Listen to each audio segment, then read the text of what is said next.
कह नानक सदा गावो, एह सच्ची बाणी। ज्यों बुलावें त्यों बोलें स्वामी, कुदरत कवन हमारी। साध संग नानक जस गायो, जो प्रभ की अत प्यारी। धन धन सतगुरु श्री गुरु हरगोबिंद साहिब जी महाराज जी दे पावन पवित्र सथाना विखे जुड़ मिल बैठी गुरु प्यारी साध संगत जी। सतगुरु जी दी बख्शिश कीती हुई फतेह परवानो जी। वाहेगुरु जी का खालसा, वाहेगुरु जी की फतेह। गुरु प्यारी साध संगत जी, ये जो कथा लड़ीवार आप संगतां सरवण करते आ रहे हो, ये बहुत महान कथा है। और साध संगत जी, ये कथा श्री खडूर साहिब जी दी है। ये उस वेले दी कथा है जदों भाई लहणा जी उन्हां ने खडूर साहिब दे विच दुकान पाई हुई सी। उन्हां दे पिता साहिब जी जवाला देवी दे उपासक सन। जवाला देवी स्टेट जम्मू, जिला कांगड़ा दे विच पहाड़ दे विचों अग निकलदी आ। कोई कैमीकल रिएक्शन हुंदा जिन्नू लोकी देवी मन्नी बैठे ने।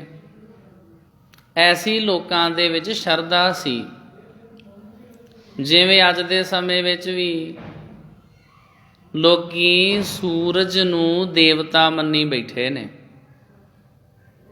ताही करके अगों पिछों भावें संगत दी गिणती घट होवे, संगरांद वाले दिन संगत धार्मिक स्थानां ते ज़्यादा आउंदी आ।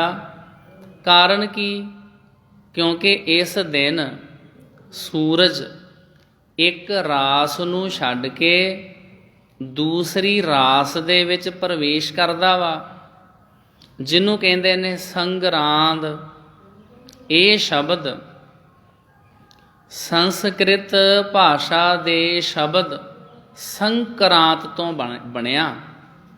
संग दा अर्थ हुंदा नाल, क्रांत दा अर्थ हुंदा क्रांति। क्रांति दे सहित सूरज दे विच क्रांति आउंदी आ, रास बदलदा। तां करके लोकी डरदे होए भी किधरे जिहड़ा सूरज आ वो साडे उत्ते करोपी होई ना कर देवे। लोकां ने उस दिन फिर बहुता दान पुण्य करिया करना, जां तीर्थां दे उत्ते जाके इशनान करिया करना। ते इस तरह संगरांद वाले दिन लोकां ने रब नूं याद करना, सूरज तो डरदिआं आ। हौली हौली करके ये रूप बदलते गए। वैसे जिहड़ा सूरज आ वो कोई देवता थोड़ी है।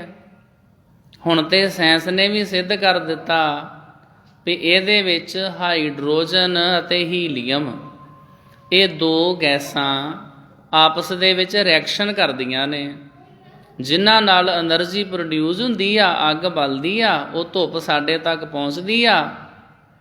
ते इन्नी सारी बात आ। ते लोकी सूरज नूं देवता मन्नी बैठे जी। उहने जिहड़ा है रथ दे उत्ते सवारी कीती होई आ, उस रथ दे अगे 7 घोड़े जिहड़े वो जोए होए ने। ते इस तरीके नाल सूरज सफ़र करदा।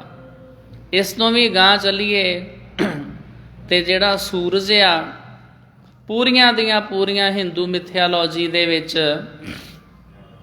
ਕਹਾਣੀਆਂ ਲਿਖੀਆਂ ਹੋਈਆਂ ਮਿਲਦੀਆਂ ਨੇ। ਸੂਰਜ ਦੀ ਘਰਵਾਲੀ ਦਾ ਨਾਮ ਹੈ ਅੰਜਨਾ, ਡਾਟਰ ਆਫ ਵਿਸ਼ਵਕਰਮਾ। ਅਗਾਂਹ ਦੀਆਂ ਬੜੀਆਂ ਕਹਾਣੀਆਂ ਨੇ ਕਈ। ਤੇ ਜਿਸ ਦਿਨ ਵਿਸ਼ਵਕਰਮਾ ਡੇ ਹੁੰਦਾ ਉਸ ਦਿਨ ਸਾਡੇ ਮਿਸਤਰੀ ਭਰਾ ਤੇ ਸਾਰੇ ਕੰਮ ਧੰਦੇ ਕਰਕੇ ਬੈਠ ਜਾਂਦੇ ਨੇ। ਤੇ ਜਿਹੜਾ ਸੂਰਜ ਆ ਉਹ ਵਿਸ਼ਵਕਰਮਾ ਜੀ ਦਾ ਜਵਾਈ ਲੱਗਦਾ ਹੈ। ਉਸ ਦਿਨ ਉਹ ਆਪਣਾ ਕੰਮ ਧੰਦਾ ਬੰਦ ਕੋਈ ਨਹੀਂ ਕਰਦਾ। ਉਸ ਦਿਨ ਉਹ ਤਾਂ ਵੀ ਚੜ੍ਹਿਆ ਰਹਿੰਦਾ। ਨਹੀਂ ਤੇ ਉਹਨੂੰ ਵੀ ਚਾਹੀਦਾ ਵੀ ਮੇਰੇ ਸਹੁਰਾ ਸਾਹਿਬ ਦਾ ਅੱਜ ਜਨਮ ਦਿਨ ਆ ਤੇ ਅੱਜ ਮੈਂ ਨਾ ਚੜ੍ਹਾਂ, ਅੱਜ ਮੈਂ ਉਹਦਾ ਹੀ ਨਾ ਹੋਵਾਂ। ਉਹ ਵੀ ਛੁੱਟੀ ਨਹੀਂ ਕਰਦਾ। ਰਹੋ ਵਿਚਾਰ। ਇਸ ਤਰ੍ਹਾਂ ਲੋਕੀ ਵਹਿਮਾਂ ਭਰਮਾਂ 'ਚ ਪਏ ਹੋਏ ਸੀ, ਜਿਨ੍ਹਾਂ ਦੇ ਵਿੱਚੋਂ ਭਾਈ ਲਹਿਣਾ ਜੀ ਦੇ ਪਿਤਾ ਸਾਹਿਬ ਵੀ ਇਹ ਕੰਮ ਕਰਦੇ ਸੀ। ਉਹਨਾਂ ਨੇ ਵੀ ਸਾਲ ਬਾਅਦ 6 ਮਹੀਨਿਆਂ ਬਾਅਦ ਸੰਗ ਲੈ ਕੇ ਜਾਇਆ ਕਰਨਾ। ਸੰਗ ਦਾ ਮਤਲਬ ਹੁੰਦਾ ਨਾਲ ਦੇ ਸੰਗੀ ਸਾਥੀ, ਇਕੱਠ, ਸੰਗਤ ਨੂੰ ਇਕੱਠਿਆਂ ਕਰਕੇ ਉਹਨਾਂ ਨੂੰ ਕਿਹਾ ਕਰਨਾ ਵੀ ਚਲੋ ਤੁਹਾਨੂੰ ਜਵਾਲਾ ਦੇਵੀ ਦੇ ਦਰਸ਼ਨ ਕਰਵਾ ਕੇ ਲਿਆਵਾਂ। ਪਹਿਲਾਂ ਜਾਂਦੇ ਰਹੇ ਇਹ ਸਾਧ ਸੰਗਤ ਜੀ ਮੱਤੇ ਦੀ ਸਰਾਂ ਤੋਂ। ਇਹ ਜਿਹੜਾ ਪਿੰਡ ਹੈ ਇਹ ਮਾਲਵੇ ਦੇ ਵਿੱਚ ਆ, ਮੱਤੇ ਦੀ ਸਰਾਂ। ਇੱਕ ਵਾਰੀ ਇਸ ਪਿੰਡ ਦੇ ਉੱਤੇ ਚੋਰਾਂ, ਡਾਕੂਆਂ, ਧਾੜਵੀਆਂ ਨੇ ਹਮਲਾ ਕਰ ਦਿੱਤਾ ਸੀ। ਇਹ ਸਾਰੇ ਦਾ ਸਾਰਾ ਪਿੰਡ ਉਜਾੜ ਦਿੱਤਾ ਸੀ।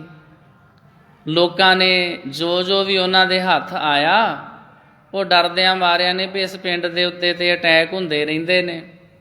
ਹੁਣ ਚੋਰਾਂ ਦੇ ਮੂੰਹ ਨੂੰ ਖੂਨ ਲੱਗ ਗਿਆ। ਉਹਨਾਂ ਨੇ ਤੇ ਜਦੋਂ ਮਰਜ਼ੀ ਮੱਤੇ ਦੀ ਸਰਾਂ ਦੇ ਉੱਤੇ ਹਮਲਾ ਕਰ ਦਿਆ ਕਰਨਾ। ਤਾਂ ਕਰਕੇ ਆਪਾਂ ਸਾਰੇ ਆਪਣਾ ਪਿੰਡ ਤਿਆਦਕ ਛੱਡ ਕੇ ਜਿੱਥੇ ਜਿੱਥੇ ਵੀ ਸਾਡੀ ਕੋਈ ਜਾਣ ਪਛਾਣ ਆ, ਸਕੇ ਸੰਬੰਧੀ, ਰਿਸ਼ਤੇਦਾਰ, ਅਸੀਂ ਉੱਥੇ ਉੱਥੇ ਚਲੇ ਜਾਈਏ। ਉਹਨਾਂ ਦੇ ਵਿੱਚੋਂ ਬਾਬਾ ਫੇਰੂ ਮੱਲ ਜੀ, ਬਾਬਾ ਫੇਰੂ ਮੱਲ ਜੀ ਦਾ ਨਾਮ ਗੁਰੂ ਗ੍ਰੰਥ ਸਾਹਿਬ ਜੀ ਦੇ ਵਿੱਚ ਲਿਖਿਆ ਹੋਇਆ ਵਾ। ਫੇਰ ਵਸਾਇਆ ਫੇਰਵਾਨ, ਸਤਿਗੁਰ ਖਾਡੂਰ। ਇਹੀ ਆਪ ਸੰਗਤਾਂ ਰੋਜ਼ ਲੜੀਵਾਰ ਕਥਾ ਇੱਥੇ ਚੱਲ ਰਹੀ ਆ। ਇਹ ਜਿਹੜੀ ਕਥਾ ਹੈ ਇਹਦੇ ਨਾਲ, ਇਸ ਕਥਾ ਨਾਲ ਮੇਰਾ ਕੁਝ ਜ਼ਿਆਦੀ ਨੇੜਤਾ ਤਾਂ ਕਰਕੇ ਆ ਕਿਉਂਕਿ ਉਸ ਪਾਵਨ ਪਵਿੱਤਰ ਸਥਾਨ ਵਿਖੇ ਸੰਨ 2002 ਤੋਂ ਲੈ ਕੇ ਤੇ 2008 ਤੱਕ ਗੁਰਦੁਆਰਾ ਸ਼੍ਰੀ ਦਰਬਾਰ ਸਾਹਿਬ ਖਡੂਰ ਸਾਹਿਬ ਵਿਖੇ ਮੈਂ ਕਥਾ ਦੀ ਸੇਵਾ ਨਿਭਾਉਂਦਾ ਰਿਹਾ ਵਾਂ। ਤਾਂ ਕਰਕੇ ਉਹਨਾਂ ਸਥਾਨਾਂ ਵਿੱਚ ਖਾਸ ਤੌਰ 'ਤੇ ਵਿਚਰੇ, ਉਹ ਇਤਿਹਾਸ ਨੂੰ ਬਹੁਤ ਚੰਗੀ ਤਰ੍ਹਾਂ ਪੜ੍ਹਿਆ। ਇਸ ਤਰ੍ਹਾਂ ਕਹਿ ਲਓ ਵੀ ਇਸ ਤਰ੍ਹਾਂ ਲੱਗਦਾ ਜਿਵੇਂ ਨੇੜੇ ਹੋ ਕੇ ਵੇਖਿਆ ਹੋਵੇ।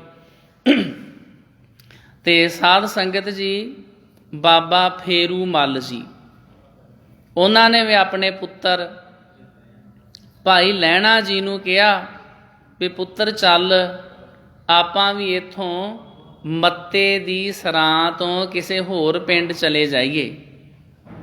ਉੱਥੋਂ ਚੱਲ ਪਏ। ਰਾਹ ਦੇ ਵਿੱਚ ਪਿੰਡ ਆਇਆ ਹਰੀ ਕੇ ਪੱਤਣ। ਉੱਥੇ ਆਣ ਕੇ ਦੋਨਾਂ ਪਿਓ ਪੁੱਤਰਾਂ ਨੇ ਦੁਕਾਨਦਾਰੀ ਦਾ ਕੰਮ ਕੀਤਾ। ਇੱਥੇ ਦੁਕਾਨ ਦਾ ਕੰਮ ਬਹੁਤਾ ਵਧੀਆ ਨਹੀਂ ਚੱਲਿਆ। ਹਰੀ ਕੇ ਪੱਤਣ ਤੋਂ ਉੱਠੇ, ਫਿਰ ਆ ਗਏ ਖਡੂਰ। ਇਹਨੂੰ ਸਾਹਿਬ ਬਾਅਦ 'ਚ ਕਹਿਣ ਲੱਗੇ ਨੇ। ਪਹਿਲਾਂ ਇਹਨੂੰ ਕਹਿੰਦੇ ਹੁੰਦੇ ਸੀ ਖਹਿਰਿਆਂ ਦਾ ਖਡੂਰ, ਕਿਉਂਕਿ ਇੱਥੇ ਖਹਿਰਾ ਜਾਤ ਦੇ ਨਾਲ ਸੰਬੰਧਿਤ ਜੱਟ ਜ਼ਿਮੀਂਦਾਰ ਲੋਕ ਬਹੁਤ ਵੱਡੀ ਗਿਣਤੀ ਵਿੱਚ ਵੱਸਦੇ ਸਨ। ਤਾਂ ਕਰਕੇ ਇਹਨੂੰ ਕਹਿੰਦੇ ਸੀ ਖਹਿਰਿਆਂ ਦਾ ਖਡੂਰ।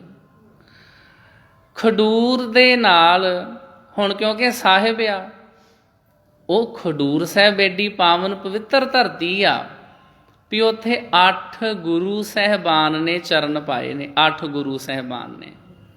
ਸਾਡੇ ਬਹੁਤੇ ਸਿੱਖ ਭਰਾ ਬਾਕੀ ਤੇ ਗੁਰਦੁਆਰਿਆਂ ਦੇ ਦਰਸ਼ਨ ਦਿਦਾਰੇ ਕਰ ਆਉਂਦੇ ਨੇ। ਖਡੂਰ ਸਾਹਿਬ ਕਿਉਂਕਿ ਸ਼ੇਰ ਸ਼ਾਹ ਸੂਰੀ ਮਾਰਗ ਤੋਂ, ਜਿਹਨੂੰ ਅਸੀਂ ਅੱਜ ਕੱਲ੍ਹ ਨੈਸ਼ਨਲ ਹਾਈਵੇ ਕਹਿੰਦੇ ਹਾਂ, ਉਸ ਤੋਂ 25 ਕੁ ਕਿਲੋਮੀਟਰ ਥੋੜ੍ਹਾ ਲਾਂਭੇ ਪੈ ਜਾਂਦਾ, ਤਾਂ ਕਰਕੇ ਉੱਧਰ ਜਾਣ ਦਾ ਸਾਡਾ ਰੁਝਾਨ ਘੱਟ ਆ। ਤਾਂ ਕਰਕੇ ਬਹੁਤਿਆਂ ਗੁਰਮੁਖਾਂ ਨੇ ਖਡੂਰ ਸਾਹਿਬ ਦੇ ਦਰਸ਼ਨ ਦਿਦਾਰੇ ਨਹੀਂ ਕੀਤੇ ਹੁੰਦੇ, ਅਤੇ ਬਾਕੀ ਅਸੀਂ ਸ਼੍ਰੀ ਹਰਿਮੰਦਰ ਸਾਹਿਬ ਦੇ, ਤਰਨ ਤਾਰਨ ਸਾਹਿਬ ਦੇ, ਗੋਇੰਦਵਾਲ ਸਾਹਿਬ ਦੇ ਦਰਸ਼ਨ ਦਿਦਾਰੇ ਕਰ ਲੈਂਦੇ ਹਾਂ। ਖਡੂਰ ਸਾਹਿਬ ਇਹਨਾਂ ਸਾਰਿਆਂ ਦੇ ਵਿਚਕਾਰ ਜੇ ਰਹਿ ਜਾਂਦਾ। ਗੋਇੰਦਵਾਲ ਸਾਹਿਬ ਤੋਂ 8 ਕਿਲੋਮੀਟਰ ਤਰਨ ਤਾਰਨ ਵਾਲੇ ਪਾਸੇ ਨੂੰ ਜਾਈਏ ਤਾਂ ਸਾਧ ਸੰਗਤ ਜੀ, ਭਾਈ ਲਹਿਣਾ ਸਾਹਿਬ ਜੀ ਦਾ ਖਡੂਰ ਸਾਹਿਬ ਦੇ ਨਾਲ ਇੱਕ ਬੜਾ ਮਹਾਨ ਰਿਸ਼ਤਾ ਸੀ। ਉਹ ਰਿਸ਼ਤਾ ਇਹ ਸੀ ਕਿ ਖਡੂਰ ਸਾਹਿਬ ਦੇ ਵਿੱਚ ਭਾਈ ਲਹਿਣਾ ਸਾਹਿਬ ਜੀ ਦੀ ਭੂਆ ਬੀਬੀ ਵਿਰਾਈ ਵਿਆਹੀ ਹੋਈ ਸੀ। ਇਸ ਬੀਬੀ ਦਾ ਪਹਿਲਾ ਨਾਮ ਸੀ ਸੱਤ ਭਰਾਈ, ਕਿਉਂਕਿ ਇਸ ਦੇ 7 ਭਰਾ ਹੋਰ ਵੀ ਸਨ, ਤਾਂ ਕਰਕੇ ਕਹਿਣ ਲੱਗ ਪਏ ਸੱਤ ਭਰਾਈ। ਹੌਲੀ ਹੌਲੀ ਕਰਕੇ ਨਾਮ ਬਦਲਦਾ ਗਿਆ ਅਤੇ ਬੀਬੀ ਵਿਰਾਈ ਕਹਿਣ ਲੱਗ ਪਏ, ਫਿਰ ਮਾਤਾ ਭਰਾਈ ਕਹਿਣ ਲੱਗ ਪਏ। ਹੁਣ ਖਡੂਰ ਸਾਹਿਬ ਦੇ ਵਿੱਚ ਇੱਕ ਬਹੁਤ ਸੁੰਦਰ ਗੁਰਦੁਆਰਾ ਸਾਹਿਬ ਬਣਿਆ। ਉਸ ਗੁਰਦੁਆਰਾ ਸਾਹਿਬ ਦਾ ਨਾਮ ਹੈ ਗੁਰਦੁਆਰਾ ਸਾਹਿਬ ਮਾਤਾ ਭਰਾਈ ਜੀ, ਸ਼੍ਰੀ ਗੁਰੂ ਅੰਗਦ ਸਾਹਿਬ ਜੀ ਮਹਾਰਾਜ ਜੀ ਦੇ ਭੂਆ ਜੀ। ਪਰ ਸਾਧ ਸੰਗਤ ਜੀ, ਇੱਥੇ ਇਹ ਵੀ ਚੇਤੇ ਰੱਖਣਾ ਵੀ ਜਿਹੜੀ ਮਾਤਾ ਭਰਾਈ ਸੀ ਉਹ ਸ਼੍ਰੀ ਗੁਰੂ ਅੰਗਦ ਸਾਹਿਬ ਜੀ ਮਹਾਰਾਜ ਜੀ ਦੀ ਭੂਆ ਕਿਵੇਂ ਲੱਗਦੀ ਸੀ? ਕਿਉਂਕਿ ਜਿਹੜੇ ਸ਼੍ਰੀ ਗੁਰੂ ਅੰਗਦ ਸਾਹਿਬ ਜੀ ਮਹਾਰਾਜ ਜੀ ਦੇ ਪਿਤਾ ਜੀ ਸਨ ਬਾਬਾ ਫੇਰੂ ਮੱਲ ਜੀ, ਇਹ ਮੱਤੇ ਦੀ ਸਰਾਂ ਦੇ ਵਿੱਚ ਚੌਧਰੀ ਤਖਤ ਮੱਲ ਦੇ ਕੋਲ ਨੌਕਰੀ ਕਰਦੇ ਹੁੰਦੇ ਸੀ। ਚੌਧਰੀ ਤਖਤ ਮੱਲ, ਉਹਨਾਂ ਦੀ ਜਿਹੜੀ ਬੇਟੀ ਸੀ ਬੀਬੀ ਭਰਾਈ, ਬਾਬਾ ਫੇਰੂ ਮੱਲ ਜੀ ਉਸ ਨੂੰ ਆਪਣੀ ਭੈਣ ਸਮਝਦੇ ਸਨ, ਅਤੇ ਤਾਂ ਕਰਕੇ ਸ਼੍ਰੀ ਗੁਰੂ ਅੰਗਦ ਸਾਹਿਬ ਜੀ ਮਹਾਰਾਜ ਜੀ ਦੀ ਮਾਤਾ ਭਰਾਈ ਜੀ ਭੂਆ ਜੀ ਲੱਗਦੇ ਸੀ। ਉਹ ਨੌਕਰੀ ਕਰਦਿਆਂ ਕਰਦਿਆਂ, ਜਿਹੜੇ ਲੋਕੀ ਅਕਾਊਂਟ ਦਾ ਕੰਮ ਕਰਦੇ ਆ, ਕਿਤੇ 19 ਕੀ ਹੋ ਹੀ ਜਾਂਦਾ, ਇੱਕ ਭੁਲੇਖਾ ਲੱਗ ਜਾਂਦਾ ਕਈ ਵਾਰੀ ਹਿਸਾਬ ਕਿਤਾਬ ਦੇ ਵਿੱਚ। ਸ਼੍ਰੀ ਗੁਰੂ ਅੰਗਦ ਸਾਹਿਬ ਜੀ ਮਹਾਰਾਜ ਜੀ ਦੇ ਪਿਤਾ ਜੀ ਦੇ ਕੋਲ ਹਿਸਾਬ ਕਿਤਾਬ ਦਾ, ਲੇਖੇ ਜੋਖੇ ਦਾ ਸਾਰਾ ਪ੍ਰਬੰਧ ਸੀ। ਇੱਕ ਵਾਰੀ ਕੀ ਹੋਇਆ ਵੀ ਹਿਸਾਬ ਕਿਤਾਬ ਕਰਦਿਆਂ ਹੋਇਆਂ ਥੋੜ੍ਹਾ ਜਿਹਾ ਹਿਸਾਬ ਕਿਤਾਬ ਵਿੱਚ ਗੜਬੜੀ ਹੋ ਗਈ। ਚੌਧਰੀ ਤਖਤ ਮੱਲ ਨੇ ਬਾਬਾ ਫੇਰੂ ਮੱਲ ਜੀ ਦੇ ਉੱਤੇ ਸ਼ੱਕ ਕੀਤਾ, ਸ਼ੰਕਾ ਕੀਤਾ। ਬਾਬਾ ਫੇਰੂ ਮੱਲ ਜੀ ਨੇ ਸਾਰੇ ਵਹੀ ਖਾਤੇ ਦੁਬਾਰਾ ਚੈੱਕ ਕੀਤੇ, ਸਾਰਾ ਹਿਸਾਬ ਕਿਤਾਬ, ਪਰ ਵਿੱਚੋਂ ਕੁਝ ਜਿਹੜੇ ਰੁਪਏ ਪੈਸੇ ਸੀ ਉਹਨਾਂ ਦਾ ਹਿਸਾਬ ਪੂਰਾ ਨਹੀਂ ਸੀ ਨਿਕਲ ਰਿਹਾ। ਤਾਂ ਸਾਧ ਸੰਗਤ ਜੀ, ਇਸ ਗੱਲ 'ਤੇ ਚੌਧਰੀ ਤਖਤ ਮੱਲ ਜੀ ਬਾਬਾ ਫੇਰੂ ਮੱਲ ਜੀ ਦੇ ਨਾਲ ਕੁਝ ਨਾਰਾਜ਼ ਹੋ ਗਏ। ਘਰ ਦੇ ਵਿੱਚ ਵਿਚਾਰ ਹੋਈ। ਭਾਈ ਲਹਿਣਾ ਜੀ ਨੇ ਬਚਨ ਕੀਤਾ ਵੀ ਪਿਤਾ ਸਾਹਿਬ ਜੀ, ਚੌਧਰੀ ਤਖਤ ਮੱਲ ਜੀ ਦਾ ਜਿਹੜਾ ਸੁਭਾਅ ਉਹ ਸ਼ੰਕਾ ਵਾਲਾ ਹੈ। ਤੁਸੀਂ ਜਿੰਨਾ ਮਰਜ਼ੀ ਹੁਣ ਇਹਨਾਂ ਨੂੰ ਚਾਹੇ ਹਿਸਾਬ ਕਿਤਾਬ ਮਿਲਾ ਕੇ ਦੱਸੋ, ਇਹਨਾਂ ਨੇ ਮੰਨਣਾ ਨਹੀਂ। ਪਰ ਇਹ ਆਪਣੀ ਧੀ ਬੀਬੀ ਭਰਾਈ ਜੀ ਨੂੰ ਬਹੁਤ ਪਿਆਰ ਕਰਦੇ ਨੇ, ਬਹੁਤ ਉਹਨਾਂ ਦਾ ਸਤਿਕਾਰ ਕਰਦੇ ਨੇ।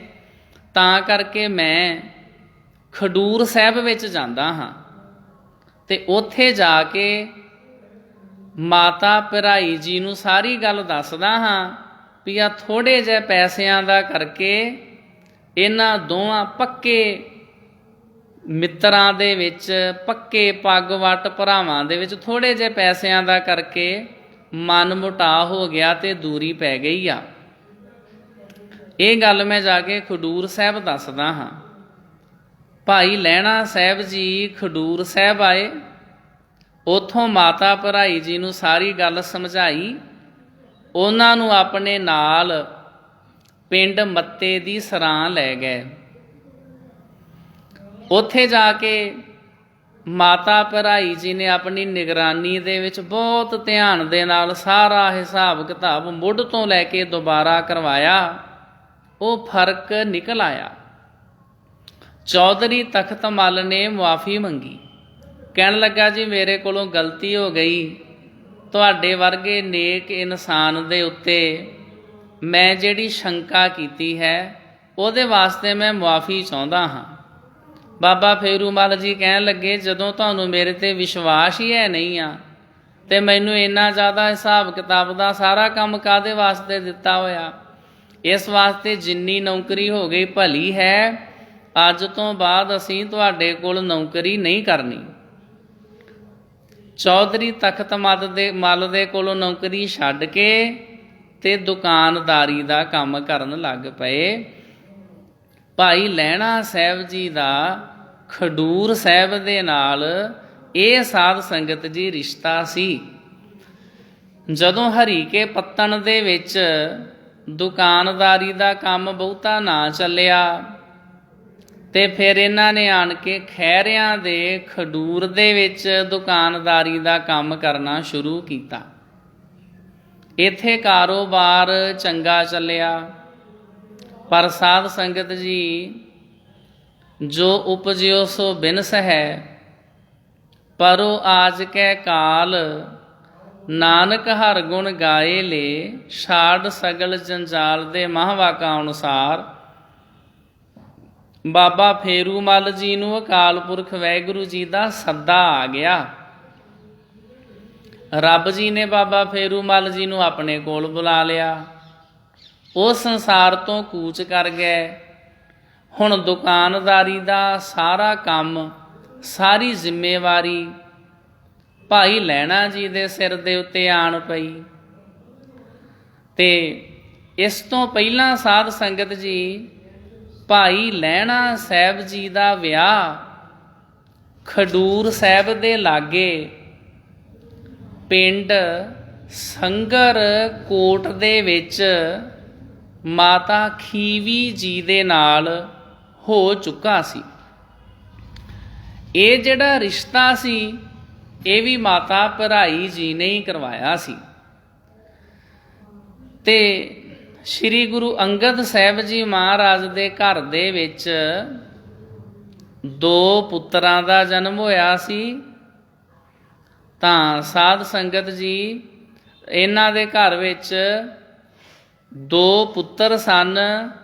ਬਾਬਾ ਜਿਹੜੇ ਸ਼੍ਰੀ ਗੁਰੂ ਅੰਗਦ ਸਾਹਿਬ ਜੀ ਮਹਾਰਾਜ ਸੀ, ਇਹਨਾਂ ਦਾ ਪਹਿਲਾ ਨਾਮ ਆਪਾਂ ਲੈ ਕੇ ਹਟੇ ਹਾਂ ਭਾਈ ਲਹਿਣਾ ਸਾਹਿਬ ਜੀ। ਭਾਈ ਦਾਤੂ ਜੀ ਅਤੇ ਭਾਈ ਦਾਸੂ ਜੀ। ਭਾਈ ਦਾਤੂ ਜੀ ਅਤੇ ਭਾਈ ਦਾਸੂ ਜੀ, ਇਹਨਾਂ ਦੇ ਘਰ ਵਿੱਚ 2 ਸੁਪੁੱਤਰੀਆਂ ਵੀ ਸਨ, ਬੀਬੀ ਅਮਰੋ ਜੀ ਅਤੇ ਬੀਬੀ ਅਨੋਖੀ ਜੀ। ਬੀਬੀ ਅਮਰੋ ਜੀ ਦਾ ਖੂਹ ਅੱਜ ਵੀ ਦਰਬਾਰ ਸਾਹਿਬ ਖਡੂਰ ਸਾਹਿਬ ਦੇ ਵਿੱਚ ਸਾਧ ਸੰਗਤ ਜੀ ਸੁਭਾਏਮਾਨ ਹੈ। ਬੀਬੀ ਅਮਰੋ ਜੀ ਦਾ ਖੂਹ ਉੱਥੇ ਖਡੂਰ ਸਾਹਿਬ ਵਿਖੇ। 4 ਬੱਚੇ ਸਨ ਘਰ ਦੇ ਵਿੱਚ। ਦੁਕਾਨਦਾਰੀ ਦਾ ਕੰਮ ਵਧੀਆ ਚੱਲ ਰਿਹਾ ਸੀ, ਪਰ ਨਾਲ ਦੀ ਨਾਲ ਆਪਣੀਆਂ ਧਾਰਮਿਕ ਜ਼ਿੰਮੇਵਾਰੀਆਂ ਵੀ ਨਿਭਾ ਰਹੇ ਸੀ। ਧਾਰਮਿਕ ਜ਼ਿੰਮੇਵਾਰੀਆਂ ਕਿਹੜੀਆਂ ਸਨ? ਕਿਉਂਕਿ ਇਹਨਾਂ ਦੇ ਪਿਤਾ ਜੀ ਦੇਵੀ ਦੀਆਂ ਭੇਟਾਂ ਗਾਉਂਦੇ ਸੀ ਤੇ ਪੁੱਤਰ ਨੇ ਵੀ ਤੇ ਫਿਰ ਗਾਉਣੀਆਂ ਹੀ ਸੀ। ਤਾਂ ਕਰਕੇ ਸ਼ਾਮ ਨੂੰ ਸਤਸੰਗ ਕਰਿਆ ਕਰਨਾ, ਭੇਟਾਂ ਗਾਇਆ ਕਰਨੀਆਂ ਸਾਰੇ ਭਗਤਾਂ ਨੇ ਇਕੱਠਿਆਂ ਹੋ ਕੇ। ਕਦੇ ਕਦੇ ਪੈਰਾਂ ਵਿੱਚ ਘੁੰਗਰੂ ਬੰਨ੍ਹ ਕੇ ਨੱਚਣ ਵੀ ਲੱਗ ਜਾਣਾ। ਬੜੀਆਂ ਭੇਟਾਂ ਗਾਉਣੀਆਂ ਜੀ। ਉਹ ਦੇਵੀ ਆਪਣੇ ਭਗਤਾਂ ਦੀ ਰੱਖਿਆ ਕਰਦੀ ਆ। ਉਹ ਸ਼ੇਰ ਦੀ ਸਵਾਰੀ ਕਰਦੀ ਆ, ਉਹ ਦੁਸ਼ਟਾਂ ਦਾ ਨਾਸ਼ ਕਰ ਦਿੰਦੀ ਆ। ਜਦੋਂ ਭੇਟਾਂ ਗਾਉਣੀਆਂ ਮਨ ਦੇ ਵਿੱਚ ਨਾਲ ਦੀ ਨਾਲ ਖਿਆਲ ਆਉਣਾ ਵੀ ਭੇਟਾਂ ਤੇ ਅਸੀਂ ਇਹ ਗਾਉਂਦੇ ਹਾਂ ਵੀ ਦੇਵੀ ਸ਼ੇਰ ਦੀ ਸਵਾਰੀ ਕਰਦੀ ਆ, ਉਹ ਦੁਸ਼ਟਾਂ ਦਾ ਨਾਸ਼ ਕਰ ਦਿੰਦੀ ਆ। ਪਰ ਜਦੋਂ ਸਾਡੇ ਪਿੰਡ ਦੇ ਉੱਤੇ ਆਣ ਕੇ ਦੁਸ਼ਟਾਂ ਨੇ ਹੱਲਾ ਕੀਤਾ, ਮੱਤੇ ਦੀ ਸਰਾਂ ਦੇ ਉੱਤੇ ਪਿੰਡ ਦੇ ਲੋਕਾਂ ਨੂੰ ਮਾਰਿਆ, ਕੁੱਟਿਆ, ਲੁੱਟਿਆ, ਉਦੋਂ ਨਾਲ ਦੀ ਨਾਲ ਸਾਨੂੰ ਵੀ ਤਾਂ ਓਨਾ ਹੀ ਕਟਾਪਾ ਚੜ੍ਹਿਆ ਜਿੰਨਾ ਭਗਤਾਂ ਨੂੰ ਨਹੀਂ ਚੜ੍ਹਿਆ। ਸਭ ਕੁਝ ਇਕੁਅਲ ਹੀ ਰਿਹਾ, ਬਰਾਬਰ ਹੀ ਆ। ਜਿਹੜੇ ਭੇਟਾਂ ਗਾਉਂਦੇ ਸੀ ਡਾਕੂਆਂ ਨੇ ਉਹਨਾਂ ਦੇ ਘਰ ਵੀ ਲੁੱਟ ਲਏ, ਜਿਹੜੇ ਨਹੀਂ ਸੀ ਗਾਉਂਦੇ ਉਹਨਾਂ ਦੇ ਘਰ ਵੀ ਲੁੱਟ ਲਏ। ਤਾਂ ਕਰਕੇ ਫਿਰ ਨਾ ਤਾਂ ਕੋਈ ਦੇਵੀ ਦਾ ਸ਼ੇਰ ਆਇਆ, ਨਾ ਕਿਸੇ ਨੇ ਕੋਈ ਤੀਸਰਾ ਨੇਤਰ ਖੋਲ੍ਹਿਆ, ਰੱਖਿਆ ਤੇ ਸਾਡੀ ਕਿਸੇ ਨੇ ਕੀਤੀ ਨਾ। ਮਨ ਵਿੱਚ ਸਵਾਲ ਆਇਆ ਕਰਨਾ ਵੀ ਇਹ ਸਾਰਾ ਕੁਝ ਕਿਤੇ ਐਵੇਂ ਤੇ ਨਹੀਂ ਕਰੀ ਜਾਂਦੇ ਵੀ ਸਭ ਕੁਝ ਬਸ ਫੋਕਟ ਕਰਮੀ ਹੋਵੇ। ਇਸ ਤਰ੍ਹਾਂ ਨਾ ਮਨ ਡੋਲਦਾ ਰਹਿਣਾ। ਕਈ ਵਾਰੀ ਕਦੇ ਕਿਸੇ ਬੰਦੇ ਦੇ ਮਨ ਵਿੱਚ ਕੋਈ ਖਿਆਲ ਆਵੇ ਤੇ ਉਹ ਆਪਣੇ ਮਿੱਤਰ ਪਿਆਰੇ ਨੂੰ ਪੁੱਛਦਾ ਵੀ ਭਾਈ ਤੂੰ ਦੱਸ ਵੀ ਇੱਦਾਂ ਕਰਕੇ ਪ੍ਰੋਬਲਮ ਆ, ਮੈਂ ਕੀ ਕਰਾਂ। ਲੋਕੀ ਪੁੱਛ ਲੈਂਦੇ ਇੱਕ ਦੂਜੇ ਦੇ ਕੋਲੋਂ, ਪੁੱਛ ਲੈਂਦੇ ਆ। ਹੁਣੇ ਇੱਕ ਗੁਰਮੁਖ ਪਿਆਰੇ ਨਾਲ ਮੇਰੀ ਫੋਨ 'ਤੇ ਗੱਲ ਹੋ ਰਹੀ ਸੀ। ਉਹ ਕਹਿੰਦਾ ਜੀ ਸਾਡੇ ਘਰ 'ਚ ਬੜਾ ਕਲਾ ਕਲੇਸ਼ ਰਹਿੰਦਾ ਅਤੇ ਜਦੋਂ ਦੀ ਪਿਤਾ ਜੀ ਦੀ ਡੈਥ ਹੋਈ ਆ ਉਦੋਂ ਦਾ ਬਸ ਨੁਕਸਾਨ ਹੀ ਹੋਈ ਜਾਂਦਾ। ਅਸੀਂ ਚੰਡੀ ਦੀ ਵਾਰ ਦਾ ਪਾਠ ਨਾ ਕਰ ਲਿਆ ਕਰੀਏ, ਉਹਦੇ ਨਾਲ ਕੋਈ ਨੁਕਸਾਨ ਤਾਂ ਨਹੀਂ ਹੋਊਗਾ। ਮੈਂ ਕਿਹਾ ਵੀ ਨੁਕਸਾਨ ਤਾਂ ਕੋਈ ਨਹੀਂ ਹੁੰਦਾ, ਇਹ ਜਿਹੜੇ ਪਾਠ ਹੁੰਦੇ ਤੁਹਾਨੂੰ ਮੋਟੀਵੇਟ ਕਰਨ ਵਾਸਤੇ ਹੁੰਦੇ ਨੇ। ਚੰਡੀ ਦੀ ਵਾਰ ਦਾ ਪਾਠ ਕਰੋਗੇ ਉਹਦੇ 'ਚ ਤੁਹਾਨੂੰ ਕੀ ਸਿੱਖਿਆ ਮਿਲੇਗੀ? ਉਹਦੇ 'ਚ ਇਹ ਲਿਖਿਆ ਵੀ ਅਗਰ ਇੱਕ ਦੁਰਗਾ ਨਾਮ ਦੀ ਇਸਤਰੀ ਇੰਨੀ ਵੱਡੀ ਬਹਾਦਰ ਹੋ ਸਕਦੀ ਆ ਅਤੇ ਸੂਰਬੀਰ ਯੋਧਿਓ ਤੁਹਾਨੂੰ ਕੀ ਹੋਇਆ? ਜਦੋਂ ਤੁਹਾਡੇ ਉੱਤੇ ਜਾਬਰ ਜਰਵਾਣੇ ਆਣ ਕੇ ਹਮਲਾ ਕਰਦੇ ਨੇ ਅਤੇ ਤੁਸੀਂ ਉਹਨਾਂ ਦੇ ਸਾਹਮਣੇ ਤਲਵਾਰ ਕਿਉਂ ਨਹੀਂ ਚੁੱਕਦੇ? ਤੁਸੀਂ ਆਪਣੀਆਂ ਮੂਰਤੀਆਂ ਲੁਕੋ ਕੇ ਅਤੇ ਆਪਣੇ ਘਰਾਂ 'ਚ ਜਾ ਕੇ ਲੁਕ ਜਾਂਦੇ ਹੋ। ਬਹਾਦਰ ਬਣੋ। ਕਿੰਨਾ ਕੁ ਚਿਰ ਤੁਸੀਂ ਜਾਬਰ ਜਰਵਾਣਿਆਂ ਦੇ ਹਮਲੇ ਆਪਣੇ ਉੱਤੇ ਸਹਿਣ ਕਰਦੇ ਰਹੋਗੇ, ਜ਼ੁਲਮ ਸਹਿਣ ਕਰਦੇ ਰਹੋਗੇ? ਬਹਾਦਰ ਬਣੋ, ਜੰਗ ਦੇ ਮੈਦਾਨ ਵਿੱਚ ਨਿੱਤਰੋ। ਉਹ ਚੰਡੀ ਦੀ ਵਾਰ ਦਾ ਪਾਠ ਤੁਹਾਨੂੰ ਇਹ ਸਿਖਾਉਂਦਾ। ਅਤੇ ਜੇ ਤਾਂ ਤੁਸੀਂ ਇਸ ਤਰ੍ਹਾਂ ਪੋਜ਼ੀਟਿਵ ਹੋਣਾ, ਚੜ੍ਹਦੀ ਕਲਾ 'ਚ ਆਉਣਾ, ਅਤੇ ਕਿਸੇ ਵੀ ਗੁਰਬਾਣੀ ਦੇ ਸ਼ਬਦ ਤੋਂ ਸਿੱਖਿਆ ਲੈ ਲਓ। ਅਤੇ ਜੇ ਤੁਸੀਂ ਕਹੋ ਵੀ ਨਹੀਂ ਜੀ ਮੈਂ ਕੋਈ ਫਲਾਨਾ ਸ਼ਬਦ ਬਾਰ-ਬਾਰ ਪੜ੍ਹੀ ਜਾਵਾਂ, ਮੈਂ ਕੋਈ ਫਲਾਨਾ ਪਾਠ ਕਰੀ ਜਾਵਾਂ, ਅਤੇ ਸ਼ਾਇਦ ਇਹਦੇ ਨਾਲ ਘਰ ਵਿੱਚ ਸੁੱਖ ਸ਼ਾਂਤੀ ਆ ਜਾਣੀ ਆ। ਜਿੰਨਾ ਚਿਰ ਅਸੀਂ ਉਸ ਸ਼ਬਦ ਨੂੰ, ਉਸ ਪਾਠ ਨੂੰ ਸਮਝ ਕੇ, ਉਹਦੇ ਅਰਥਾਂ ਨੂੰ ਸਮਝ ਕੇ ਆਪਣੀ ਜ਼ਿੰਦਗੀ 'ਚ ਵਸਾਉਂਦੇ ਹੈ ਨਹੀਂ, ਜਿੰਨਾ ਉਹਦੇ 'ਤੇ ਅਸੀਂ ਇੰਪਲੀਮੈਂਟ ਨਹੀਂ ਕਰਦੇ, ਉਹਦੇ 'ਤੇ ਅਮਲ ਨਹੀਂ ਕਰਦੇ, ਉਹਨਾਂ ਚਿਰ ਕੁਝ ਨਹੀਂ ਹੋਣ ਲੱਗਾ। ਤਾਂ ਹੀ ਕਰਕੇ ਹੁੰਦਾ ਕੀ ਆ, ਕਈ ਲੋਕੀ ਸੁਖਮਨੀ ਸਾਹਿਬ ਦਾ ਪਾਠ ਵੀ ਰੋਜ਼ ਕਰਦੇ ਨੇ ਅਤੇ ਲੜਾਈਆਂ, ਝਗੜੇ, ਕਲਾ, ਕਲੇਸ਼ ਉਹ ਵੀ ਉਹਨਾਂ ਦੀ ਜ਼ਿੰਦਗੀ 'ਚੋਂ ਨਹੀਂ ਮੁੱਕਦੇ। ਕਾਰਨ ਕੀ? ਵੀ ਗੁਰਬਾਣੀ ਨੂੰ ਬਸ ਪੜ੍ਹਦੇ ਹੀ ਆ, ਗਲੇ ਤੋਂ ਥੱਲੇ ਕਦੇ ਉਤਰਨ ਨਹੀਂ ਦਿੰਦੇ, ਬਸ ਗਲੇ ਤੱਕ ਹੀ ਰੱਖਦੇ ਆ। ਗੁਰਬਾਣੀ ਤਾਂ ਐਸੀ ਵੀ ਬਾਰ-ਬਾਰ ਗੁਰਬਾਣੀ ਨੂੰ ਪੜ੍ਹ ਕੇ ਗੁਰਬਾਣੀ ਦੇ ਵਰਗੇ ਹੀ ਹੋ ਜਾਣਾ, ਗੁਰੂ ਦਾ ਰੂਪ ਹੀ ਹੋ ਜਾਣਾ। ਨਾ ਗੁਰੂ ਸਾਹਿਬ ਦਾ ਕਿਸੇ ਨਾਲ ਵੈਰ ਆ, ਨਾ ਤੁਹਾਡਾ ਕਿਸੇ ਨਾਲ ਵੈਰ ਹੋਵੇ। ਗੁਰੂ ਜੀ ਵਾਲੇ ਗੁਣ ਸਾਡੇ ਵਿੱਚ ਆ ਜਾਣੇ ਚਾਹੀਦੇ ਸੀ। ਨਾਮ ਜਪਣ ਦਾ, ਬਾਣੀ ਪੜ੍ਹਨ ਦਾ ਸਾਨੂੰ ਤਾਂ ਫਾਇਦਾ ਸੀ। ਅਤੇ ਜੇ ਬਸ ਅਸੀਂ ਫਾਰਮੈਲਟੀਆਂ ਕਰਦੇ ਪਏ ਹਾਂ, ਉਹਦੇ ਨਾਲ ਕੋਈ ਲਾਭ ਨਹੀਂ ਹੋਣ ਲੱਗਾ। ਭਾਈ ਲਹਿਣਾ ਜੀ ਦੇ ਮਨ ਵਿੱਚ ਇਹੋ ਹੀ ਖਿਆਲ ਆਇਆ ਵੀ ਮਨਾ ਇੰਨੀਆਂ ਭੇਟਾਂ ਵੀ ਪੜ੍ਹਦਾ ਰਹਿੰਦਾ ਹੈ, ਦਿਲ ਨੂੰ ਸਕੂਨ ਤੇ ਤਾਂ ਵੀ ਨਹੀਂ ਮਿਲਦਾ। ਇਹ ਗੱਲ ਭਾਈ ਲਹਿਣਾ ਜੀ ਨੇ ਆਪਣੀ ਭੂਆ ਜੀ ਦੇ ਨਾਲ ਕੀਤੀ, ਮਾਤਾ ਭਰਾਈ ਜੀ ਦੇ ਨਾਲ, ਵੀ ਮਾਤਾ ਜੀ ਮਨ ਨਹੀਂ ਲੱਗਦਾ ਹੈ, ਮਨ ਡੱਕੋ ਡੋਲੇ ਖਾਂਦਾ ਰਹਿੰਦਾ, ਇੱਧਰ ਉੱਧਰ ਭਟਕਦਾ ਰਹਿੰਦਾ, ਜੋ ਕੁਝ ਪੜ੍ਹਦਾ ਹਾਂ ਉਹਦੇ ਉੱਤੇ ਵਿਸ਼ਵਾਸ ਨਹੀਂ ਵੱਝਦਾ, ਕੀ ਕਰਾਂ ਮੈਂ? ਅੱਗਿਓਂ ਮਾਤਾ ਭਰਾਈ ਜੀ ਨੇ ਸਮਝਾਇਆ, ਭਾਈ ਤੂੰ ਇਸ ਤਰ੍ਹਾਂ ਕਰ, ਤੂੰ ਗੁਰੂ ਨਾਨਕ ਸਾਹਿਬ ਜੀ ਦੇ ਦਰਸ਼ਨ ਦਿਦਾਰੇ ਕਰ। ਭਾਈ ਲਹਿਣਾ ਜੀ ਨੇ ਕਿਹਾ ਵੀ ਅੱਛਾ, ਉਹ ਗੁਰੂ ਨਾਨਕ ਸਾਹਿਬ ਦੇ ਮੈਂ ਦਰਸ਼ਨ ਦਿਦਾਰੇ ਕਰਾਂ। ਮਾਤਾ ਭਰਾਈ ਜੀ ਨੇ ਪੁੱਛਿਆ, ਤੈਨੂੰ ਪੁੱਤਰ ਚੇਤਾ ਨਹੀਂ? ਤੂੰ ਇੱਕ ਵਾਰੀ ਪਹਿਲਾਂ ਵੀ ਉਹਨਾਂ ਦੇ ਦਰਸ਼ਨ ਕੀਤੇ ਨੇ? ਨਹੀਂ ਮਾਤਾ ਜੀ, ਮੈਨੂੰ ਯਾਦ ਨਹੀਂ ਹੈ। ਉਦੋਂ ਤੂੰ ਪੁੱਤਰ ਛੋਟਾ ਸੀ, ਜਦੋਂ ਤੇਰੇ ਅਤੇ ਮੇਰੇ ਪਿਤਾ ਦੇ ਵਿੱਚ ਕੋਈ ਹਿਸਾਬ ਕਿਤਾਬ ਕਰਕੇ ਝਗੜਾ ਹੋ ਗਿਆ ਸੀ।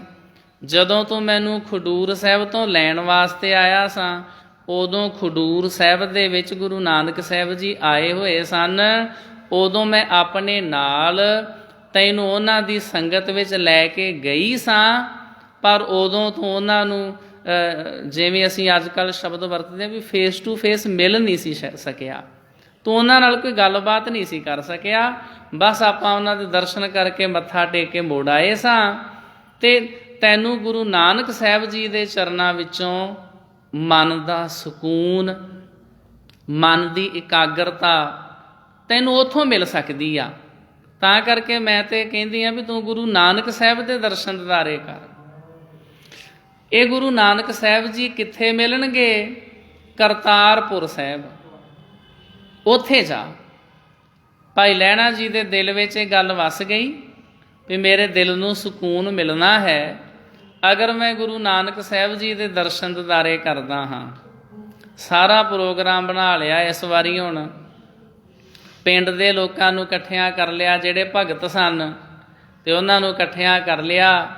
ਅਤੇ ਉਹਨਾਂ ਦੇ ਨਾਲ ਭਾਈ ਲਹਿਣਾ ਸਾਹਿਬ ਜੀ ਚੱਲ ਪਏ, ਘੋੜੀਆਂ ਦੇ ਉੱਤੇ ਸਵਾਰ ਹੋ ਗਏ। ਪੁਰਾਣੇ ਸਮੇਂ ਵਿੱਚ ਆਵਾਜਾਈ ਦੇ ਸਾਧਨ ਇਹੋ ਹੀ ਸਨ। ਅਤੇ ਚੱਲ ਪਏ। ਰਾਹ ਦੇ ਵਿੱਚ ਜਦੋਂ ਆਇਆ ਨਾ ਉਹ ਪਿੰਡ, ਨਾਲ ਦੇ ਸਾਥੀਆਂ ਨੇ ਕਹਿਣ ਲੱਗੇ, ਭਾਈ ਤੁਸੀਂ ਕਹਿੰਦੇ ਸੀ ਵੀ ਕਰਤਾਰਪੁਰ ਸਾਹਿਬ ਦੇ ਦਰਸ਼ਨ ਦਿਦਾਰੇ ਕਰਕੇ ਆਉਣੇ, ਅਤੇ ਕਰਤਾਰਪੁਰ ਸਾਹਿਬ 'ਤੇ ਆ ਗਿਆ ਹੈ। ਜਾਓ ਤੁਸੀਂ ਦਰਸ਼ਨ ਦਿਦਾਰੇ ਕਰ ਆਓ। ਇਹ ਕਰਤਾਰਪੁਰ ਸਾਹਿਬ ਉਹੋ ਹੀ ਸੀ ਜਿਹੜਾ ਹੁਣ ਰਾਵੀ ਦਰਿਆ ਦੇ ਕੰਢੇ ਉੱਤੇ ਅਤੇ ਅੱਜ ਕੱਲ੍ਹ ਪਾਕਿਸਤਾਨ ਦੇ ਵਿੱਚ ਹੈ।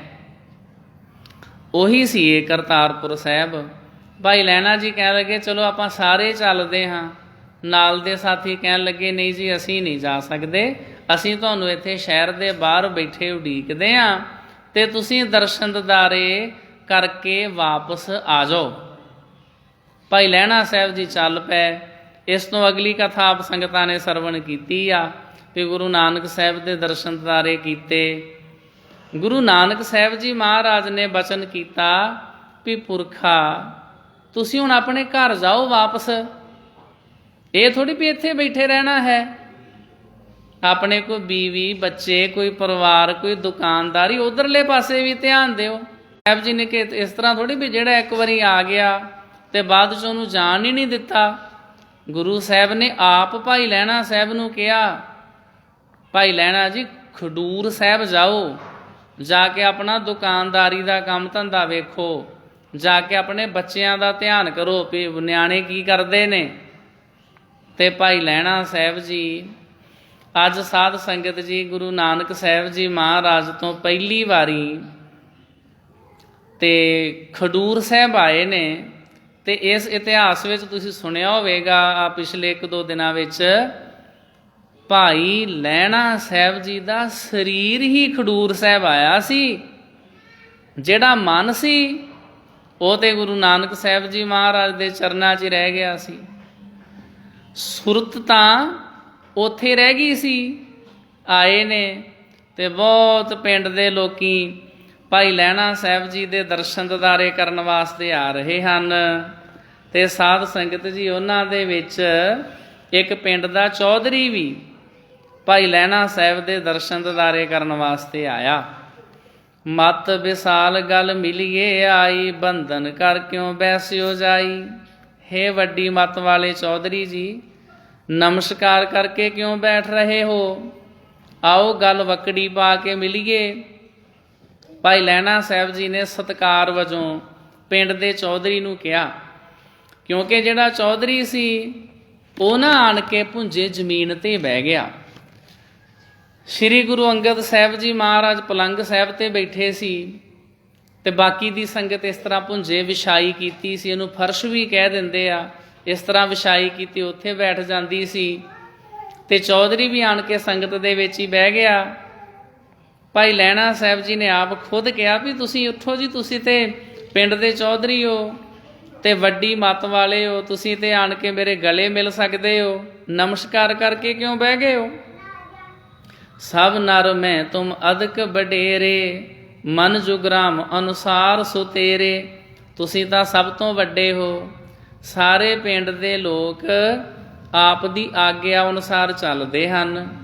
ਉੱਚੇ ਪਦ ਕੋ ਪਾਏ ਨਿਮਾਈ, ਉੱਤਮ ਸੇ ਜਗ ਵਿਖੇ ਗਿਨਾਈ।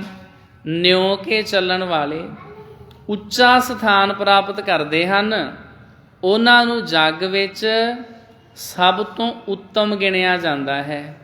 ਜਿਹੜੇ ਹੋਣ ਉੱਚੇ ਤੇ ਰਹਿਣ ਨਿਮਰਤਾ ਦੇ ਵਿੱਚ। ਫਲ ਕੋ ਪਾਏ ਤਰੋਵਰ ਜੋਈ, ਸ਼ਾਖਾ ਝੁਕੈ ਧਰਨ ਪਰ ਸੋਈ। ਜਿਸ ਬਿਰਸ਼ ਨੂੰ ਫਲ ਲੱਗਿਆ ਹੁੰਦਾ ਹੈ, ਉਸੇ ਦੀਆਂ ਹੀ ਸ਼ਾਖਾਵਾਂ ਧਰਤੀ ਵੱਲ ਝੁਕੀਆਂ ਹੋਈਆਂ ਹੁੰਦੀਆਂ ਹਨ। ਜਿਸ ਰੁੱਖ ਨੂੰ ਫਲ ਲੱਗੇ ਹੁੰਦੇ ਨੇ, ਉਹਦੀਆਂ ਟਾਹਣੀਆਂ ਝੁਕ ਜਾਂਦੀਆਂ। ਕਹਿ ਚੌਧਰੀ ਦਵੈ ਕਰ ਜੋਰੇ, ਤੁਮ ਸੁਸ਼ੀਲ ਅਤਿਸ਼ੈ ਪ੍ਰੇਮ ਮੋਰੇ। ਤਾਂ ਚੌਧਰੀ ਦੋਨੋਂ ਹੱਥ ਜੋੜ ਕੇ ਕਹਿਣ ਲੱਗਾ, ਤੁਸੀਂ ਮੇਰੇ ਬਹੁਤ ਹੀ ਪਿਆਰੇ ਅਤੇ ਨੇਕ ਬੰਦੇ ਹੋ। ਮਹਾਂਪੁਰਖ ਕੇ ਢਿਗ ਚਿਰ ਕਾਲਾ, ਰਹਿ ਕੇ ਕੀਨੀ ਸੇਵ ਵਿਸਾਲਾ। ਜਿਨ੍ਹਾਂ ਨੇ ਗੁਰੂ ਨਾਨਕ ਜੀ ਮਹਾਂਪੁਰਸ਼ਾਂ ਕੋਲ ਲੰਮਾ ਸਮਾਂ ਰਹਿ ਕੇ ਬੇਅੰਤ ਸੇਵਾ ਕੀਤੀ ਹੈ। ਮਹਾਂਪੁਰਖ ਕੇ ਭਏ ਸਮਾਨਾ, ਤੁਮ ਕੋ ਪੂਜਨ ਮੈਂ ਭਲ ਮਾਨਾ। ਤੇ ਤੁਸੀਂ ਮਹਾਂਪੁਰਖਾਂ ਦੇ ਸਮਾਨ ਹੋ ਗਏ ਹੋ, ਮਹਾਂਪੁਰਖਾਂ ਦੇ ਕੋਲ ਰਹੇ ਹੋ, ਗੁਰੂ ਨਾਨਕ ਸਾਹਿਬ ਦੇ ਕੋਲ ਰਹੇ ਹੋ, ਤਾਂ ਕਰਕੇ ਤੁਸੀਂ ਗੁਰੂ ਨਾਨਕ ਸਾਹਿਬ ਜੀ ਵਰਗੇ ਹੀ ਹੋ ਗਏ ਹੋ। ਮੈਂ ਹੁਣ ਤੁਹਾਨੂੰ ਪੂਜਨ ਵਿੱਚ ਹੀ ਭਲਾ ਸਮਝਦਾ ਹਾਂ। ਗਰਸੋਂ ਮਿਲਣ ਜੋਗ ਅਬ ਨਾਹੀ, ਸੇਵਾ ਕਰਨ ਠਟੋ ਮਨ ਮਾਹੀ। ਹੁਣ ਗੱਲ ਵਕੜੀ ਪਾ ਕੇ ਆਪ ਨੂੰ ਮਿਲਣਾ ਸ਼ੋਭਾ ਨਹੀਂ ਦਿੰਦਾ। ਮੈਂ ਤਾਂ ਆਪ ਦੀ ਸੇਵਾ ਕਰਨ ਦਾ ਹੀ ਆਪਣਾ ਮਨ ਬਣਾ ਲਿਆ ਹੈ। ਸੁਨ ਸ਼੍ਰੀ ਲਹਿਣਾ ਹਰਖਿਓ ਭਾਰੀ, ਖੁਸ਼ੀ ਅਦਕ ਤਹਿ ਉੱਪਰ ਧਾਰੀ। ਇਹ ਸੁਣ ਕੇ ਲਹਿਣਾ ਜੀ ਬਹੁਤ ਖੁਸ਼ ਹੋਏ ਤੇ ਉਹਨਾਂ ਨੇ ਚੌਧਰੀ ਉੱਪਰ ਖੁਸ਼ੀ ਧਾਰਨ ਕੀਤੀ। ਕਹਿਓ ਬਚਨ ਤੂੰ ਅਤ ਬ੍ਰਿਧ ਹੋਵੈ, ਸਤਿਗੁਰ ਭਾਵੈ ਸਭ ਦੁੱਖ ਖੋਵੈ। ਤੇ ਖੁਸ਼ੀ ਧਾਰਨ ਕਰਦੇ ਹੋਏ ਬਚਨ ਕੀਤਾ, ਤੁਹਾਡੀ ਉਮਰ ਲੰਬੀ ਹੋਵੇ, ਸਤਿਗੁਰੂ ਦੀ ਕਿਰਪਾ ਹੋਵੇ ਤਾਂ ਆਪ ਦੇ ਸਾਰੇ ਦੁੱਖ ਦੂਰ ਹੋ ਜਾਣਗੇ। ਉਮਰ ਵੀ ਲੰਬੀ ਹੋਵੇ ਤੇ ਦੁੱਖ ਵੀ ਦੂਰ ਹੋਣ। ਇਕੱਲੀ ਲੰਬੀ ਉਮਰ ਨੂੰ ਕੀ ਕਰਨਾ ਜੇ ਸਰੀਰ ਹੀ ਜਰਜਰਾ ਹੋਵੇ, ਜੇ ਸਰੀਰ ਨੂੰ ਕਈ ਤਰ੍ਹਾਂ ਦੇ ਰੋਗ ਲੱਗੇ ਹੋਣ। ਉਮਰ ਵੀ ਲੰਬੀ, ਨਾਲ ਦੀ ਨਾਲ ਤੰਦਰੁਸਤ। ਇਹ ਗੁਰੂ ਅੰਗਦ ਸਾਹਿਬ ਜੀ ਮਹਾਰਾਜ ਨੇ ਬਚਨ ਕੀਤਾ, ਪਾਏ ਸਦਨ ਮੈਂ ਸਰਬ ਪਦਾਰਥ, ਜਾਏ ਪਰਲੋਕ ਹੋਏ ਕਿਰਤਾਰਥ। ਤੂੰ ਆਪਣੇ ਘਰ ਵਿੱਚ ਸਾਰੇ ਪਦਾਰਥ ਪ੍ਰਾਪਤ ਕਰੇ, ਮੁਕਤੀ ਪ੍ਰਾਪਤ ਕਰਕੇ ਪਰਲੋਕ ਸਿਧਾਰੋ। ਤਬ ਤੇ ਤਿਹ ਨਕੇਤ ਕੇ ਮਾਹੀ, ਕਿਸੂ ਵਸਤ ਕੀ ਕਮਤੀ ਨਾਹੀ। ਤੇ ਉਸ ਵੇਲੇ ਤੋਂ ਉਸ ਦੇ ਘਰ ਵਿੱਚ ਕਿਸੇ ਵੀ ਚੀਜ਼ ਦੀ ਘਾਟ ਨਹੀਂ ਸੀ ਆਈ। ਗੁਰੂ ਦਾ ਬਚਨ ਹੋ ਗਿਆ ਸੀ, ਕਰਨੀ ਭਗਤ ਹਿਰਦੇ ਮਹਿ ਜਾਗੀ, ਸਤਿਗੁਰ ਨਾਮ ਸੰਗ ਲਿਵ ਲਾਗੀ। ਉਸ ਦੀ ਗੁਰੂ ਦੇ ਨਾਮ ਨਾਲ ਲਿਵ ਲੱਗ ਗਈ ਸੀ ਤੇ ਉਸ ਦੇ ਹਿਰਦੇ ਅੰਦਰ ਭਗਤੀ ਪ੍ਰਤੀ ਇੱਛਾ ਪ੍ਰਬਲ ਹੋ ਗਈ ਸੀ। ਬਹੁਰੋ ਕਰਤ ਭਏ ਸਤ ਭਾਉ, ਉਸਤਤ ਕਰੈ ਲੇਤ ਮੁਖ ਨਾਉ। ਤੇ ਫਿਰ ਉਹ ਸੱਚ ਪ੍ਰੇਮ ਕਰਨ ਲੱਗ ਪਿਆ ਸੀ ਤੇ ਮੁਖ ਤੋਂ ਪ੍ਰਭੂ ਦਾ ਨਾਮ ਲੈਂਦਾ ਹੋਇਆ ਉਪਮਾ ਕਰਨ ਲੱਗਿਆ ਸੀ। ਦੋਹਰਾ ਤੇ ਛਿਨ ਬੈਠਿਓ ਤਖਤ ਮਲ, ਮਾਨਵ ਅਪਰਸੋ ਬ੍ਰਿੰਦ। ਸ਼ਬਦ ਉਚਾਰਿਓ ਸਤਿਗੁਰੂ, ਸ਼ਰਧਾ ਹਿਤ ਸੁਖ ਕੰਦ। ਉਸ ਵੇਲੇ ਜਦ ਚੌਧਰੀ ਤਖਤ ਮਲ ਅਤੇ ਹੋਰ ਬਹੁਤ ਸਾਰੇ ਬੰਦੇ ਬੈਠੇ ਹੋਏ ਸਨ, ਤਾਂ ਲਹਿਣਾ ਜੀ ਨੇ ਗੁਰੂ ਨਾਨਕ ਜੀ ਸੁੱਖਾਂ ਦੇ ਮੂਲ ਦਾ ਬਹੁਤ ਹੀ ਸ਼ਰਧਾ ਭਾਵ ਨਾਲ ਸ਼ਬਦ ਉਚਾਰਨ ਕੀਤਾ ਕਿਹੜਾ ਸ਼ਬਦ ਉਚਾਰਿਆ ਸ੍ਰੀ ਗੁਰੂ ਅੰਗਦ ਸਾਹਿਬ ਜੀ ਮਹਾਰਾਜ ਨੇ? ਸ੍ਰੀ ਮੁਖ ਵਾਕ ਸੂਹੀ ਮਹੱਲਾ ਪਹਿਲਾ। ਜਿਨ ਕੋ ਭਾਂਡੈ ਭਾਉ ਤਿਨਾ ਸਵਾਰ ਸੀ, ਸੂਖੀ ਕਰੈ ਪਸਾਓ ਦੁਖ ਵਿਸਾਰ ਸੀ। ਸਹਿਸਾ ਮੂਲੇ ਨਾਹੇ ਸਰ ਪਰ ਤਾਰ ਸੀ। ਜਿਨ੍ਹਾਂ ਦੇ ਮਨ ਰੂਪੀ ਭਾਂਡੇ ਵਿੱਚ ਪ੍ਰਭੂ ਦਾ ਪ੍ਰੇਮ ਹੈ, ਉਹਨਾਂ ਨੂੰ ਪ੍ਰਭੂ ਰੂਹਾਨੀ ਜੀਵਨ ਬਖਸ਼ਦਾ ਹੈ। ਉਹ ਉਹਨਾਂ ਨੂੰ ਠੰਡ ਚੈਨ ਦੀ ਦਾਤ ਦਿੰਦਾ ਹੈ ਅਤੇ ਉਹਨਾਂ ਨੂੰ ਤਕਲੀਫ ਭੁਲਾ ਦਿੰਦਾ ਹੈ। ਅਸਲੋਂ ਹੀ ਕੋਈ ਸੰਦੇਹ ਨਹੀਂ ਕਿ ਉਹ ਨਿਸ਼ਚਿੰਤ ਹੀ ਉਹਨਾਂ ਦਾ ਪਾਰ ਉਤਾਰਾ ਕਰ ਦੇਵੇਗਾ। ਤਿਨਾ ਮਿਲਿਆ ਗੁਰ ਆਏ ਜਿਨ ਕੋ ਲਿਖਿਆ, ਅੰਮ੍ਰਿਤ ਹਰ ਕਾ ਨਾਉ ਦੇਵੈ ਦੀਖਿਆ। ਚਾਲਹਿ ਸਤਿਗੁਰ ਭਾਏ ਭਵਹਿ ਨਾ ਭੀਖਿਆ। ਗੁਰੂ ਜੀ ਉਹਨਾਂ ਨੂੰ ਆ ਕੇ ਮਿਲਦੇ ਹਨ ਜਿਨ੍ਹਾਂ ਵਾਸਤੇ ਇਹੋ ਜਿਹੀ ਪ੍ਰਲਬਧ ਲਿਖੀ ਹੋਈ ਹੈ। ਉਹ ਉਹਨਾਂ ਨੂੰ ਵਾਹਿਗੁਰੂ ਦੇ ਅੰਮ੍ਰਿਤਮਈ ਨਾਮ ਦਾ ਉਪਦੇਸ਼ ਦਿੰਦੇ ਹਨ। ਜੋ ਸੱਚੇ ਗੁਰਾਂ ਦੇ ਭਾਣੇ ਅੰਦਰ ਚੱਲਦੇ ਹਨ, ਉਹ ਕਦਾਚਿਤ ਮੰਗਦੇ ਨਹੀਂ ਫਿਰਦੇ। ਜਾਂ ਕੋ ਮਹਿਲ ਹਜੂਰ ਦੂਜੇ ਨਿਵੈ ਕਿਸ, ਦਰਦਰ ਵਾਣੀ ਨਾਹੇ ਮੂਲੇ ਪੁੱਛ ਤਿਸ। ਛੁੱਟੈ ਤਾਂ ਕੈ ਬੋਲ ਸਾਹਿਬ ਨਦਰ ਜਿਸ। ਜੋ ਆਪਣੇ ਸਾਹਿਬ ਦੇ ਅੰਦਰ ਵਸਦਾ ਹੈ, ਉਹ ਹੋਰ ਕਿਸੇ ਨੂੰ ਕਿਉਂ ਨਮਸਕਾਰ ਕਰੇ? ਜੋ ਆਪਣੇ ਸਾਹਿਬ ਦੇ ਅੰਦਰ ਵਸਦਾ ਹੈ, ਉਹ ਹੋਰ ਕਿਸੇ ਨੂੰ ਕਿਉਂ ਨਮਸਕਾਰ ਕਰੇ? ਪ੍ਰਭੂ ਦੇ ਦੁਆਰੇ ਦਾ ਦੁਆਰਪਾਲ ਉਸ ਨੂੰ ਅਸਲੋਂ ਹੀ ਕੋਈ ਸਵਾਲ ਨਹੀਂ ਪੁੱਛਦਾ। ਪ੍ਰਾਣੀ ਉਸ ਦੇ ਆਖਣ ਤੇ ਵਿਕਾਰਾਂ ਤੋਂ ਮੁਕਤ ਹੋ ਜਾਂਦਾ ਹੈ, ਜਿਸ ਉੱਤੇ ਪ੍ਰਭੂ ਦੀ ਰਹਿਮਤ ਹੈ। ਘੱਲੇ ਆਣੇ ਆਪ ਜਿਸ, ਨਾਹੀ ਦੂਜਾ ਮਤੈ ਕੋਏ। ਢਾਹ ਉਸਾਰੇ ਸਾਜ, ਜਾਣੈ ਸਭ ਸੋਏ। ਨਾਉ ਨਾਨਕ ਬਖਸ਼ੀਸ਼, ਨਦਰੀ ਕਰਮ ਹੋਏ। ਸਾਹਿਬ ਖੁਦ ਹੀ ਪ੍ਰਾਣੀਆਂ ਨੂੰ ਭੇਜਦਾ ਹੈ ਅਤੇ ਵਾਪਸ ਬੁਲਾਉਂਦਾ ਹੈ। ਹਰ ਕੋਈ ਉਸ ਨੂੰ ਮਸ਼ਵਰਾ ਦੇਣ ਵਾਲਾ ਨਹੀਂ। ਲੋਕੀ ਕੋਸ਼ਿਸ਼ ਵੈਸੇ ਬਹੁਤ ਕਰਦੇ ਆ, ਰੱਬ ਜੀ ਦੇ ਕੰਮਾਂ ਵਿੱਚ ਆਪਣੇ ਮਸ਼ਵਰੇ ਦਿੰਦੇ ਨੇ, ਆਪਣੀਆਂ ਸਲਾਹਾਂ ਦਿੰਦੇ ਨੇ। ਰੱਬ ਨੂੰ ਇੱਦਾਂ ਨਹੀਂ ਸੀ ਕਰਨਾ ਚਾਹੀਦਾ ਵੀ ਤੈਨੂੰ ਕਿਹਨੇ ਪੁੱਛਿਆ। ਰੱਬ ਨੂੰ ਜੋ ਚੰਗਾ ਲੱਗਦਾ ਉਹਨਾਂ ਨੇ ਕਰ ਦਿੱਤਾ। ਇਹ ਰੱਬ ਜੀ ਨੇ ਬਹੁਤ ਮਾੜਾ ਕੀਤਾ। ਰੱਬ ਜੀ ਮਾੜੇ ਨੇ ਵੀ ਜਿਹੜਾ ਮਾੜਾ ਕਰਦੇ ਆ? ਤਾਂ ਕਰਕੇ ਜੋ ਰੱਬ ਜੀ ਕਰਦੇ ਸਭ ਚੰਗਾ ਹੀ ਕਰਦੇ ਨੇ। ਇਹ ਸਾਡੀ ਮੱਤ ਥੋੜ੍ਹੀ ਆ ਵੀ ਅਸੀਂ ਰੱਬ ਜੀ ਦੇ ਫੈਸਲਿਆਂ ਵਿੱਚ ਆਪਣੀ ਲੱਤ ਡਾਉਂਦੇ ਹਾਂ। ਰੱਬ ਜੀ ਨੇ ਬਹੁਤ ਬੁਰਾ ਕੀਤਾ ਜੀ। ਕਿਉਂ? ਰੱਬ ਜੀ ਬੁਰੇ ਨੇ ਜਿਹੜਾ ਬੁਰਾ ਕਰਦੇ ਨੇ? ਰੱਬ ਜੀ ਨੂੰ ਇੰਜ ਨਹੀਂ ਸੀ, ਇੰਜ ਕਰਨਾ ਚਾਹੀਦਾ ਸੀ। ਤੇਰੀ ਸਲਾਹ ਕਿੰਨੇ ਮੰਗੀ ਆ? ਜੋ ਵਾਹਿਗੁਰੂ ਜੀ ਕਰ ਰਿਹਾ ਸਭ ਚੰਗਾ ਕਰਦੇ ਆ। ਹਰ ਕੋਈ ਉਸ ਨੂੰ ਮਸ਼ਵਰਾ ਦੇਣ ਵਾਲਾ ਨਹੀਂ। ਉਹ ਖੁਦ ਹੀ ਢਾਹ ਢੇਰੀ ਕਰਦਾ, ਬਣਾਉਂਦਾ ਤੇ ਸਾਜਦਾ ਹੈ। ਉਹ ਸੁਆਮੀ ਸਾਰਾ ਕੁਝ ਜਾਣਦਾ ਹੈ। ਨਾਨਕ ਨਾਮ ਇੱਕ ਦਾਤ ਹੈ ਜੋ ਮਿਹਰਬਾਨ ਮਾਲਕ ਉਸ ਨੂੰ ਦਿੰਦਾ ਹੈ, ਜਿਸ ਉੱਤੇ ਆਪਣੀ ਰਹਿਮਤ ਧਾਰਦਾ ਹੈ। ਤੇ ਜਿਹੜੇ ਉਸ ਮਾਲਕ ਦੇ ਉੱਤੇ, ਉਸ ਅਕਾਲ ਪੁਰਖ ਵਾਹਿਗੁਰੂ ਜੀ ਦੇ ਉੱਤੇ ਵਿਸ਼ਵਾਸ ਭਰੋਸਾ ਰੱਖਣ ਵਾਲੇ ਨੇ, ਉਹ ਇੱਕ ਦੇ ਉਪਾਸਕ ਹੋ ਜਾਂਦੇ ਨੇ। ਉਹ ਫਿਰ ਹੋਰ ਕਿਸੇ ਨੂੰ ਮੰਨਣਾ ਤੇ ਕੀ, ਹੋਰ ਕਿਸੇ ਨੂੰ ਆਪਣੀ ਅੱਖ ਥੱਲੇ ਵੀ ਨਹੀਂ ਲਿਆਉਂਦੇ। ਜਿਵੇਂ ਮੰਨ ਲਓ ਕੋਈ ਬੰਦਾ ਅਤ ਘਟੀਆ ਕਿਸਮ ਦਾ ਹੋਵੇ ਤੇ ਉਹ ਕਿਸੇ ਚੰਗੇ ਭਲੇ ਬੰਦੇ ਲਾਗੇ ਖਲੋ ਜਾਵੇ। ਬਾਅਦ ਵਿੱਚ ਉਹਨੂੰ ਉਹਦੇ ਸਾਥੀ ਪੁੱਛਣ ਵੀ ਤੂੰ ਉਹ ਫਲਾਣੇ ਲਾਗੇ ਖਲੋਤਾ ਸਾਂ। ਉਹ ਜਿਹੜਾ ਖਲੋਤਾ ਸੀ ਜਵਾਬ ਦਿੰਦਾ, ਉਹਦੇ ਲਾਗੇ ਖਲੋਤਾ ਕਾਹਨੂੰ, ਮੈਨੂੰ ਤਾਂ ਉਹਨੇ ਤੁਰੇ ਜਾਂਦੇ ਨੂੰ ਬੁਲਾ ਲਿਆ, ਤਾਂ ਕਰਕੇ ਮੈਨੂੰ ਖਲੋਣਾ ਪੈ ਗਿਆ, ਨਹੀਂ ਤੇ ਇਹੋ ਜਿਹੇ ਘਟੀਆ ਕਿਸਮ ਦੇ ਬੰਦੇ ਵੱਲ ਮੈਂ ਤੇ ਵੇਂਦਾ ਵੀ ਨਹੀਂ।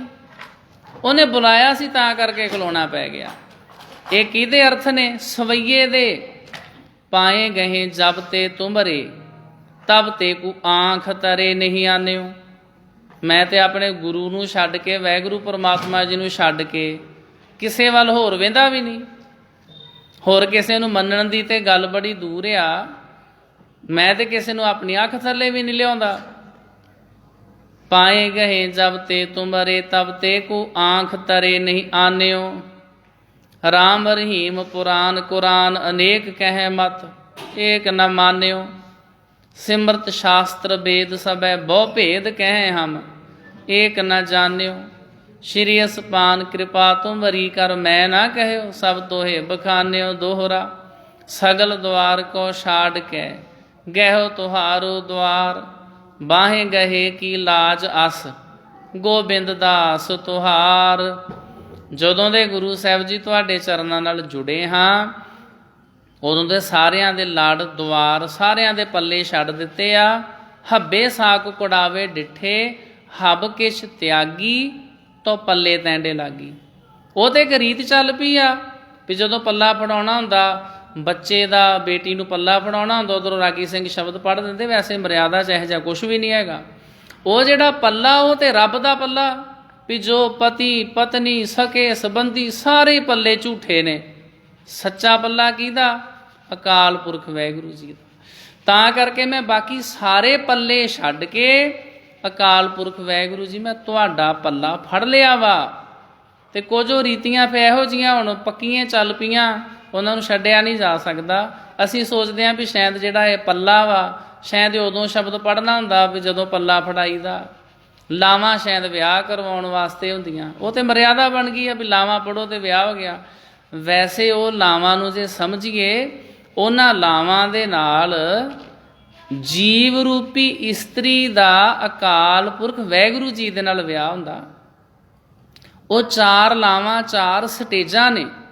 ਜਿਵੇਂ ਜਿਵੇਂ ਇੱਕ ਇੱਕ ਪੌੜੀ ਚੜ੍ਹਦੇ ਜਾਈਦਾ ਵਾ, ਚੌਥੀ ਲਾਂ ਜਿਹਦੀ ਸਮਝ 'ਚ ਆ ਜਾਵੇ ਉਹ ਤੇ ਅਕਾਲ ਪੁਰਖ ਵਾਹਿਗੁਰੂ ਦਾ ਰੂਪ ਹੋ ਜਾਂਦਾ।